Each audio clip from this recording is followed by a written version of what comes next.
All right, hello wine drinking people. Time for more of what I've had to drink yesterday and this California Cult Tasting, an annual event here at the Wine Watch. And hey, this year, some of you might say, hey man, I didn't even see the email go out for that.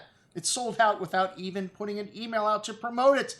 That's right, some of our most exclusive, some of our most expensive events, for some reason, we don't have to do much promotion to sell them out. We usually get between 500 and 1,000 views on one of our events from serious wine drinking people right from our webpage, from our calendar. So if you want to drink with us, you got to plan ahead here at the Wine Watch. Hey, I put up the schedule almost a year in advance. Already got some stuff for September of next year up. I'm working on August, and we'll have the rest of the year done in a few weeks. By the time I get this email out anyways. You know what I drank yesterday is actually what I drank last week or the week before that, because it takes us a little time, of course, to process the information, the video, put the little, notes together and everything else. But hey, we do the best we can here. We drink a lot here at the Wine Watch. And this tasting, always outstanding. We always show Screaming Eagle. That's the hook to get people in, because most people have not only never seen it, but they've never tasted it. And it always shows very well. This year I decided to do this tasting blind, which wasn't double blind. We gave you a list of all the wines we were showing and the flights we were showing them in, and you got to taste them and pick your favorite wine without knowing how much the wine actually cost or what it was. So, well, you know what it costs. If Screaming Eagle's $2,500 a bottle, almost any vintage.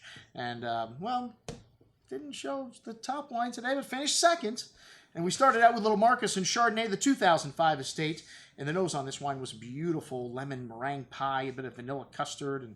And something off about this wine, though. As it opened up, it had this almost chemical, like plastic kind of taste to it. And even more pronounced on the second day. And, it wasn't bad, but it just wasn't right. When we had our 2003 estate Chardonnay with our Super California tasting, it was the wine of the night. This wine, to me, would have been, if it was a perfect bottle, showed much better. And I can't put my finger on what was wrong. I'm just saying I've had Marcassin before, and it's never had this off taste to it. Anyways, like I said, still not bad. The 2004 Shafer Red Shoulder, however, was most excellent. And this wine also 10 years old here, a little bit older than the Marcassin, but still showing beautifully. Had a lovely bouquet of ripe tree fruits, apples, peaches, some toasted yolk, a little butterscotch, and vanilla bean creme brulee. Very rich and creamy on the tongue with a good amount of that rich, ripe tropical fruit, and a nice touch of oak and a firm hand of acidity here, keeping things fresh at the end. This wine could go another couple of years. Most excellent juice, as everything at Shafer is. All right, the first flight, we did the old dogs. I always like to show the old guys first. They don't need as much time to open up. Not that they don't last as long, because these wines were all still good the next morning. We had the 1978 Phelps Eisele, the 75 Insignia, the 70 Heights Marthas, and the 70 Miocene Mouse. And the favorite wine here was the Heights Marthas. This wine got 2 votes for first place and 2 votes for second, making it by far the most popular of the old dogs. It still had a bit of that eucalyptus-y note to it, which Heights Marthas is so well known for. Still had some red currant and kind of plum fruit on the nose, cigar box spice, good amount of earthy notes, some herbaceousness to it, and really nice and soft on the palate. This wine just delicious to drink. Had a little bit of that minty spice from the nose coming through on the finish, but an excellent example of a vintage California Cabernet. All right, next up for me would have been the Phelps Eisele. This got a vote for first and 2 votes for second. Making it the second most popular of the old dogs. This is the Eisele vineyard that was sold off to Barton Daphne Araujo, and it's kind of fun to try this 78 next to the 98, which was in the next flight, 20 years apart, and it did have some similarities to it. This wine very close to a Bordeaux in character, the cedar, the tobacco, the coffee, the red currant berry fruit, very silky smooth on the tongue, still has some nice fruit left to it, the red currant and plum and coffee and toffee notes, still nice freshness, and for such an old dog, this wine was excellent as well. I liked it just as much as the Heights Marthas. I rated them the same. And then the Insignia, with just a tiny production. This is the second vintage. They only made 480 cases. Now they're over 10,000 cases with this wine. And only 13.3% alcohol, too. These wines showing a lovely freshness still as they age because of that lower alcohol. And still a bit of red currant berry fruit here, some dried tobacco spice, some cedar-like notes, very smooth and polished on the tongue with a bit of that tobacco and loamy earth, and still drinking very nicely, this wine, if you like older wines. An excellent example of older California Cab. Then the 70 Miocene, and this was one that was on the little downside. Here the fruit was a little dried out, had some black pepper, spice, and tobacco on the nose. Soft and silky tannins on the tongue, but like I said, just not much fruit coming through. Hey, you know, it was pretty good. I think we drank the whole bottle. There wasn't anything left, but didn't get any votes for first or second place. And then, you know, you're getting extra to Wine Watch event. Yes, thanks to Doug Martin, the 78 Gallo Family Reserve. Yes, we just threw this one in there as a ringer, and wow, surprisingly, this wine was still drinkable. Of course, not as good as the other Old Dogs on the table, but a little bit of sweet fruit left and a nice silky texture and a bit of freshness at the end. Not bad for such an Old Dog. All right, then we went right into the 2008s. So we went from the Old Dogs to the younger wines, which we had a flight of 08s, and then 10 years older, 98, which 98 was not considered a great vintage in the 90s, but there were so many great vintages in the 90s. Hey, these critics had to be critical about something, and it was 98, and these were drinking beautifully. Some of them still had some time to go, but the 08s, wow, the nose on all four of these wines, incredibly rich and sweet with wonderful fruit, and obviously the wine's still very young. The Dalla Maya, which was top wine of the night, got 4 votes for first, and a lot of mentions here. And wow, this wine, Cabernet Franc dominated, usually close to 50%. Bottled for the first time in 1988. Dalla first vintage was 87 the year before, and it scored 100 points 2 times in the Wine Advocate. That's what makes a cult wine.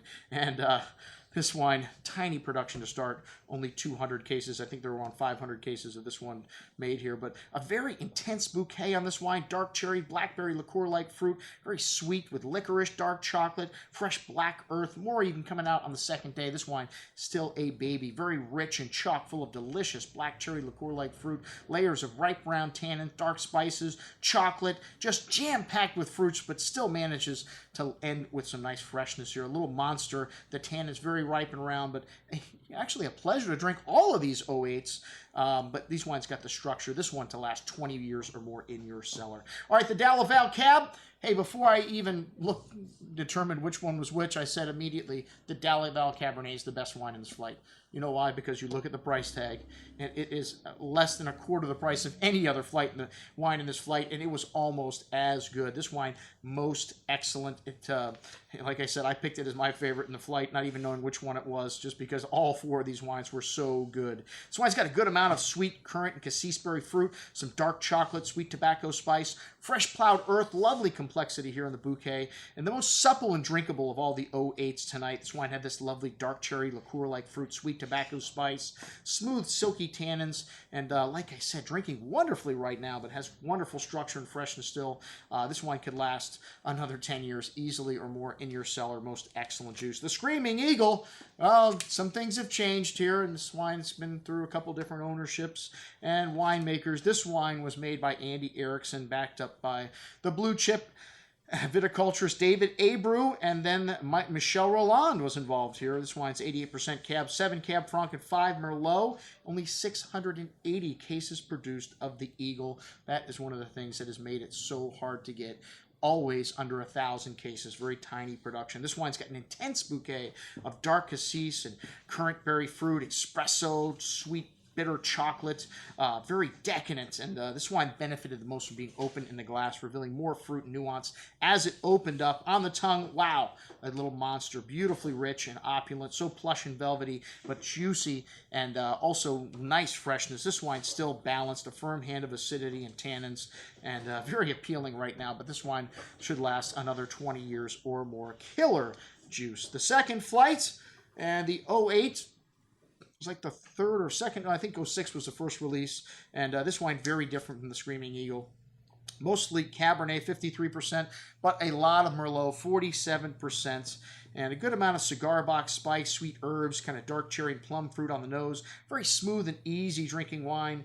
The Merlot showing that wonderful plushness on the palate. Notes of milk chocolate, plum, and cherry fruit with a firm hand of acidity, leaving a little bit of a chalky note at the end, but lots of fruit here to match. Excellent juice. My least favorite wine in the flight, but still excellent. All right, the 98 flight was up next, and we had this special wine, which we billed it as Shafer Hillside, but this is actually Shafer Premier Napa. Yes, it's a wine that's only made for the trade, or rather, it's the best barrel from the 98 vintage, supposed to be, and they show this wine at a trade-only auction in February, and they auction off 5 cases. Well, how do they do that? They take a barrel, which is 25 cases, they draw a sample off of it, they show it to people. This year, somebody paid $100,000 for Shafer's Premier Napa lot for 5 cases of wine, and those cases are drawn off that barrel. That barrel goes into the regular Hillside Select. I shouldn't say regular because that's pretty damn good stuff. And then you get the 5 cases, whoever the lucky bidder is that paid $100,000. Anyways, this Premier Napa lot, this is one of the rarest of all the Napa wines, the Premier Napa wines. And man, what an incredible nose this wine had. Just jumped right out of the bottle as soon as I opened up. Just incredible concentration and richness. And dark cherry liqueur, pretty floral notes, a good amount of dark earth, very complex. Like I said, just amazingly rich from the moment I opened up, and still on the second day. This wine, very rich and fruit-driven, but had the most impressive nose, I think, of all of the wines of the night. But smooth and silky texture, really lovely freshness and balance. This wine got 3 votes for second place, so a lot of mentions here. Most excellent juice. And my favorite of all of the 98s, but the Maya was most excellent also. This wine, 500 cases, 45% Cab Franc, 55% Cab, lovely dark cherry and blackberry and blueberry-like fruit, notes of tobacco, spice, fresh earth, dark floral violet, licorice, kind of toasty oaky notes, very smooth and drinkable with a good amount of that ripe blackberry fruit. Still has some tannins and a firm hand of acidity holding everything together. This wine still will last another 10 or 20 years. One of the best 98s, most excellent juice. The 98 Harlan, the yields here were tiny, 0.9 tons per acre, only 1,100 cases produced, and the first Harlan to be 100% Cabernet. This one had a bit of oxidization on the nose, some cigar box spice and black pepper, a little dried meat-like aroma lifting from the glass, but still had some dark cherry and plum fruit and really earthy and spicy bouquet. Fruit here was a bit oxidized, though, on the finish. This may not have been a perfect bottle. Still drinking nicely, but not a perfect example of this wine, I do not feel. All right, the 98 Araujo. This is the Eisele Vineyard, and like I said, it was interesting to try this next to the 78. 20 years difference, still a very similar earthy quality to the nose, and 2,300 cases of this wine produced, 90% Cab, 7 Petit Verdot, and 3 Cabernet Franc. Still a good amount of that currant and darkberry fruit here with the cedar and that loamy earthy note. Reminds me of Chateau Latour. Well, maybe that's why, because Chateau Latour just recently purchased the property. Anyways, this wine was very elegant and the most Bordeaux-like of all the wines, and still complex and intriguing on the second day. This wine has some lovely red currant and plum fruit, fine tannins, a nice hint of earth, cedar, and spice. Very elegant and long on the tongue. Most excellent juice. Always a standout at our cult tasting. Araujo, the Eisele Vineyard. And then you know you're going to get extra. Yes, Constantine, thank you very much for opening up the L'Aventure wines. We had a couple of the top producer from the Paso Robles region's wines. And Chateau D'Yquem, Dr. Doug Martin's signature move, the 95, which was beautiful. Peaches, honey, butterscotch, vanilla bean, creme brulee, and just layers and layers of decadent fruit. This 95 drinking beautifully right now. Some very heavy on the tongue, but finishing wonderfully fresh and light. The acidity here, this wine will last 100 years. The 95, just beautiful. All right, well, thank you very much, everybody who came to our California cult tasting. That was a lot of wine. I'm your host, Andrew Lampasoni, signing off for the Wine Watch, saying, remember, always drink the good stuff first.